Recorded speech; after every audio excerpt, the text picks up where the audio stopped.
வணக்கம் ஜோதி நண்பர்களே. 2025 ஏப்ரல் மாத கிரக அமைப்புகளின்படி துலாம் ராசிக்கான பலன்கள். இந்த மாதமும் போன மாதம் மாதிரியே கிரக கூட்டணிகளானது தொடருது. அதாவது ஏப்ரல் 14 வரைக்குமே சூரியன், சுக்கிரன், புதன், சனி மற்றும் ராகுனுடைய 5 கிரக சேர்க்கைகள் மீன ராசிகள் தொடர்ச்சியாக இருக்கும்.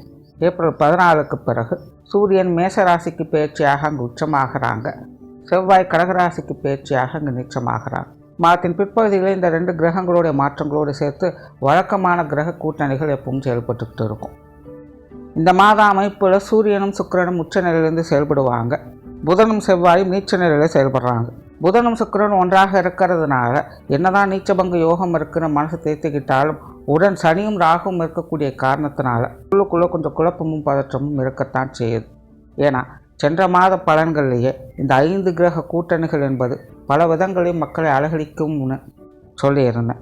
எதிர்பார்க்காத நிலைகளில் மக்களை திக்குமுக்காட வைக்குங்கிறதா விஷயமே. அதற்கு தகுந்த மாதிரியே வரக்கூடிய நியூஸ் எல்லாம் சமீப காலத்தில் பார்த்தீங்கன்னா எதிர்பாராத வகையில் பல அசம்பாவித சம்பவங்கள்ங்கிறது ஏற்பட்டுக்கிட்டு இருக்கிறது கண்கூடாக பார்க்கலாம். இப்படியெல்லாம் விபத்துகளும் ஏமாற்ற விஷயங்களும் நடக்குமாங்கிற மாதிரியான சம்பவங்கள், பொருளாதார நிலைகளில் நிறைய ஏற்ற இறக்கங்கள், கண்மூடி திறக்கிறதுக்குள்ள பல லட்சம் கோடிகள் இழப்புன்னு பொருளாதார நிபுணர்களே கதிகலங்கச் செய்தது. உலகத்தில் இருக்கக்கூடிய பெரிய பெரிய ஜாம்பவான்களை கூட அசைச்சு காட்டியிருச்சு இந்த கால அமைப்புகள். எல்லாமே சொல்லி வச்ச மாதிரி ஒரே மாதத்துக்குள்ளே தொடர்ந்து நடந்தது தான் அதிசயமே. இதுதான் உண்மையிலே கிரகங்களுடைய பவர். இந்த மாதிரியான சம்பவங்களை பார்க்கும்போது தான் ஜோதிடம் எந்த அளவுக்கு உண்மையாகவும் பயனுள்ளதாகவும் இருக்குங்கிறதையே புரிஞ்சுக்க முடியுது. சரி, இருக்கட்டும். இந்த மாதம் கிரக அமைப்புகளானது அதே மாதிரி கூட்டணிகளோடு தான் செயல்பட்டு வருது. ஆக மக்கள் அனைவருமே கொஞ்ச நாளைக்கு கொஞ்சம் உஷாராகவே இருங்க. திரும்பவும் சொல்கிறேன், எந்த நேரம் எது எப்படி மாறுங்கிறதே தெரியாது, புரியாது.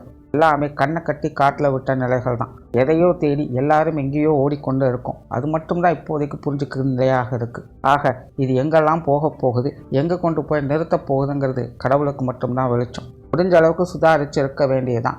முடிவில் இதுதான் கடவுளுடைய கட்டளைன்னு கிடைச்சதை ஏற்றுக்க வேண்டியது தான். இந்த மாதத்தினுடைய கிரக அமைப்புகள் பெரும்பாலும் எல்லாருக்கும் இப்படி தான் இருக்க போகுது. பருவநிலை மாற்றங்கள் கண்டிப்பாக இருக்கும். வெயிலினுடைய தாக்கத்தையும் பார்க்கலாம், மழையினுடைய வேகத்தையும் பார்க்கலாம். நெருப்பு மற்றும் நீர் தொடர்புடைய சம்பவங்கள் அதிகமாக இருக்கும். இதெல்லாம் பொதுவான விஷயங்கள். மேற்கொண்டு இனி உங்களுடைய ராசிக்கு எப்படி இருக்குங்கிறத பார்க்கலாம். இந்த மாதம் உங்களுடைய ராசிநாதன் ராசிக்கு 6ஆம் இடத்துல உச்சம் பெற்ற நிலையில் கூட்டு கிரக அமைப்புகளில் சென்ற மாதம் போலவே தொடர்ந்து செயல்பட்டு வர்றாங்க. அதனால் துலாம் ராசியை பொறுத்த வரைக்கும் இது ஒரு எதிர்பாராத மாற்றங்களும் முன்னேற்றம் கொடுக்கக்கூடிய காலகட்டமாகவே இருக்குது. ஏதோ ஒரு பெரிய விஷயங்கள், சமாச்சாரங்கள், இது வரைக்கும் முடிக்க முடியாது, நடக்கவே நடக்காது நினைத்த சில விஷயங்கள் திடீரென்று கைகூடி வருவதற்கு வாய்ப்புகள் இருக்குது. 6ஆம் இடத்துல உச்சம் பெற்ற நிலையில் கூட்டு கிரக அமைப்புகளோடு சேர்ந்து செயல்படுறதுனால அதில் சின்ன சின்ன அலைச்சல்களும் டென்ஷன்களும் இருக்கத்தான் செய்யும். ஆகையினால் துலாம் ராசிக்காரங்க வரக்கூடிய நல்ல விஷயங்கள் சாமர்த்தியமாக செயல்பட்டு உபயோகித்துக் கொள்வது நல்லது. மன ரீதியான சங்கடங்கள் அப்பப்போ சின்ன சின்னதாக அப்பப்போ வந்துட்டு தான் போகும். இருந்தபோதும் கவலைப்படுறதுக்கு எதுவும் கிடையாது. அவருடைய காரியங்களில் வெற்றி உறுதியாக இருக்கும். இது சாமர்த்தியமாக பயன்படுத்தி கொள்வது தான் இந்த கூட்டு கிரக பிரச்சனைகளும் தப்பு இருக்கிறதான ஒரே வழி. போட்டி பந்தயங்களில் வெற்றிகள் போன்ற விஷயங்களில் முன்னேற்றங்கள், தொழில் வேலை உத்தியோகத்தில் சிறப்புகள், தனித்திறமை வெளிக்காட்டக்கூடிய சூழ்நிலைகள், இப்படி துலாம் ராசிக்காரங்களுக்கு அவங்களுக்குரிய செல்வாக்கு நிலைநாட்டக்கூடிய தன்மைகள் அப்பப்போ ஏற்பட்டுக்கிட்டு இருக்கும். பேச்சுவார்த்தைகள் சாதகமாக இருக்கும். குறிப்பாக துலாம் ராசிக்காரங்க இந்த மாதம் வழக்கத்திற்கு அதிகமாக சற்று அதிகமாக பேசி வருவதையும் பார்க்க முடியும். முடிஞ்ச அளவுக்கு கொஞ்சம் காரசாரமான பேச்சுவார்த்தைகள் தவிர்த்துக்கங்க. ஏன்னா இயல்பாகவே 6ஆம் இடத்துல ராசிதிபதி உச்சம் பெற்ற நிலையில் இருக்கும்போது இந்த கோபம், டென்ஷன், பதட்டம் போன்ற விஷயங்கள் அடிக்கடி வந்து போயிட்டு தான் இருக்கும். ஆகையினால இந்த காரசாரமான சமாச்சாரங்கள் மட்டும் கொஞ்சம் தவிர்த்துக்கங்க. மற்றபடி பேச்சுவார்த்தைகளால் சகாயங்களே உண்டு. சொன்ன சொல்லை காப்பாற்றி வருவீங்க, கொடுத்த வாக்கை நிறைவேற்றி வருவீங்க. புதிய விஷயங்கள், காரியங்கள் பெரிய அளவில் முன்னேற்றங்கள் இருக்காது. இருந்தாலும் முயற்சிகளுக்கு ஏற்ற நற்பலன்களை பார்க்க முடியும். ஆகையினால் துலாம் ராசிக்காரங்க அகலக்கால் வைக்காமல் செயல்பட்டால் சிறப்புகளை பார்க்கலாம். சொத்துசங்கள், வாகன ரீதியான விஷயங்களில் அளவான அமைப்புகளை பார்த்து பெறுவீங்க. பொதுவாகவே இனி வரக்கூடிய காலகட்டங்களில் இந்த சொத்து சுகங்கள் சம்பந்தப்பட்ட விஷயங்கள் துலாம் ராசிக்காரங்க கொஞ்சம் கவனமாக இருங்க. வீடு வாகன விஷயங்களில் ஆதாயமும் உண்டு, அலைச்சலும் உண்டு. குறிப்பாக பூர்வீக சொத்துக்கள் சம்பந்தப்பட்ட விஷயங்கள் சின்ன சின்ன சங்கடங்கள் அப்பப்போ பார்த்துட்டு தான் வர முடியும். பாகப்பிரிவினைகள் போன்ற விஷயங்கள், பங்காளிகள் தொடர்புடைய விஷயங்கள் எல்லாம் கவனமாக இருக்க வேண்டிய ஒரு காலகட்டம் தான். ஆனால் இப்போதைய நிலையில் பெரிய பதட்டம் எதுவும் கிடையாது, எல்லாம் சமாளிச்சுக்கலாம். இனி வரக்கூடிய காலகட்டங்கள் இது போன்ற நிலைகள் தொடாமல் இருப்பதற்கு இப்போ கொஞ்சம் கவனமாக இருந்துக்கங்க. ஆக இப்போதைய நிலையில் சொத்து சுகங்கள் வாகன ரீதியான விஷயங்கள்லாம் அளவான அமைப்போடு தான் செயல்பட்டு வரும். பொருளாதாரம் சார்ந்த விஷயங்கள் சாதகமான நிலையை கொடுக்கும். அதாவது ராசி அதிபதியோட உச்சம் பெற்ற நிலையால் இது சாதகமான அமைப்புகளை செயல்பட்டுக்கிட்டு இருக்குது. ஆனால் பொதுவாகவே துலாம் ராசிக்காரங்கள் இப்போ சமகாலமாகவே ஏகப்பட்ட பதிவுகளை சொல்லியாச்சு. காசுமன சமாச்சாரங்கள் கொடுக்கல் வாங்கல் விஷயங்கள் எல்லாமே கொஞ்சம் சிக்கலாகத்தான் போய்கிட்டு இருக்குது. இருந்தாலும் பிரச்சனை, இல்லைனாலும் பிரச்சனை தொடர்கதையாகத்தான் இருக்கும். ஆனால் இப்போதைய நிலையில் ராசி அதிபதி உச்சம் பெற்ற நிலையில் இருக்கிறதுனால இதெல்லாம் சமாளிக்கக்கூடிய விஷயங்களாகத்தான் இருக்குது. பொருளாதார நிலைகளை ஏற்ற இறக்கங்கள் இருந்தாலும் கொடுக்கல் வாங்கல் விஷயங்கள் சமாளிக்க முடியும். கடன் பிரச்சனைகளை சரி செய்ய முடியும். மேற்கொண்டு கடன் விஷயங்கள் ஈடுபடாமல் இருப்பது சிறப்பு. கொடுப்பதானாலும் சரி, வாங்குவதானாலும் சரி, துலாம் ராசியை பொறுத்த வரைக்கும் கவனத்தோடு கையாள்வதே நல்லது. பொது விஷயங்கள் காரியங்கள் சமாளிக்கக்கூடிய நிலைகள் இருக்கும். வெளி விஷயங்கள் காரியங்கள் ஈடுபாடுகள் அதிகரிக்கும். காரிய ரீதியான விஷயங்கள் அதிக அலைச்சல்கள் இருக்கும்.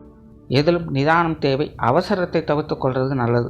ஆன்மீக ரீதியான விஷயங்கள் அளவான அமைப்போடு செயல்படும். பிரயாண விஷயங்களில் தடுமாற்றங்கள் இருக்கும், அலைச்சல் இருக்கும், கவனம் தேவை. முடிஞ்ச அளவுக்கு தொலைதூர பிரயாணங்கள் போன்ற விஷயங்கள்லாம் கொஞ்சம் கவனம் எடுத்துக்கிறதே நல்லது.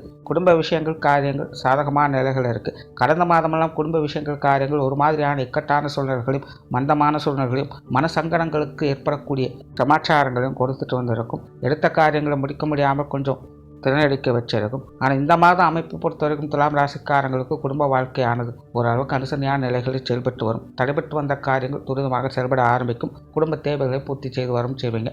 குடும்பத்துக்காக கஷ்டப்பட்டு உழைக்கணுங்கிற எண்ணங்கள் மேலோங்கக்கூடிய ஒரு காலகட்டமாகவே அமைஞ்சிருக்கு. இதனால் துலாம் ராசிக்காரங்க குடும்ப விஷயங்கள் காரியங்களை இந்த மாதம் சிறப்புகளை பார்க்க முடியும். பெற்றோர்கள் உடன்பிறப்புகள் சார்ந்த விஷயங்கள்லாம் அளவான அமைப்போடு தான் செயல்படும். சூழ்நிலை சந்தர்ப்பம் அந்த மாதிரி கொஞ்சம் மனுஷிச்சு போய்க்கிறது நல்லது. கணவன் மனைவி உறவுகள் சாதகமாக இருக்கும். அவங்க வகையில் சில சுமூகமான மாற்றங்களை எதிர்பார்க்கலாம். குழந்தைகள் சம்பந்தப்பட்ட விஷயங்கள் ஏற்ற இறக்கங்களோடு காணப்படும். அவங்க வகையில் சின்ன சின்ன அலைச்சல்கள் சிரமங்கள் அதிகம் இருக்கத்தான் செய்யும். இருந்தாலும் சிறப்போடு செயல்பட்டு வரவும் செய்வீங்க. உற்றார் உறவினர்கள் நண்பர்கள் என பலவையான அமைப்புகளை எதிர்பார்க்கலாம். அது துலாம் ராசியை பொறுத்த வரைக்கும் இந்த மாதம் அவங்க வகையில் பெரிய அளவில் சப்போர்ட் பண்ணவும் செய்வாங்க, பெரிய அளவில் அப்போஸ் பண்ணவும் செய்வாங்க. ஆக அவங்க வகையிலும் சூழல் சந்தர்ப்பத்தில் கொஞ்சம் மனுசரித்து போய்க்கிறது நல்லது. மாணவர்களுக்கு கல்வி வித்தைகளில் அவசரம் மற்றும் கோபதாபங்களை கொஞ்சம் மூட்டை கட்டி வச்சுக்கிறது நல்லது. மற்றபடி கல்வி வித்தைகளில் சாதகமான அமைப்புகள் எதிர்பார்க்கலாம். சிலருக்கு இந்த இடமாற்றங்கள் போன்ற விஷயங்கள் தங்களுடைய தேவைகளை பூர்த்தி செய்யும். துலாம் ராசிக்காரங்களுக்கு உடல்நலம் சார்ந்த விஷயங்கள் அலைச்சலோட ஆதாயங்களை கொடுக்கும். கண்டிப்பாக உடல்நல விஷயங்கள் ஏற்ற இறக்கங்கள் அதிகமாக இருக்கும். உடல் சோர்வுகள் அலைச்சல்கள் தீர்க்க முடியாதாக இருக்கும். ஆனாலும் உடல்நிலையில் பெரிய அளவில் சங்கடங்கள் எதுவும் இல்லை, திருப்தியான நிலைகள் இருக்கலாம். ஸோ ஓவராலாக பார்த்தீங்கன்னா துலாம் ராசியை பொறுத்த வரைக்கும் ராசி அதிபதி உச்சம் பெற்றிருக்கக்கூடிய நிலைகளில் பலவிதமான இன்னல்கள் இருந்து வெளிவரக்கூடிய சூழ்நிலைகள் அதிகம் பார்ப்பீங்க. மற்ற கிரகங்களாக அவ்வப்போது சின்ன சின்ன சங்கடங்கள் இருப்பினும் உச்ச கிரகத்தால் யோகங்களை பெறக்கூடிய அனுகூலம் இருக்கிறதுனால சங்கடத்தை விரும்படுத்தாமல் சமாதானத்தை விரும்பி வந்தீங்கன்னா சுமூகமான வாழ்க்கையை பார்க்க முடியும். நன்றி, வணக்கம், வாழ்க வளமுடன்.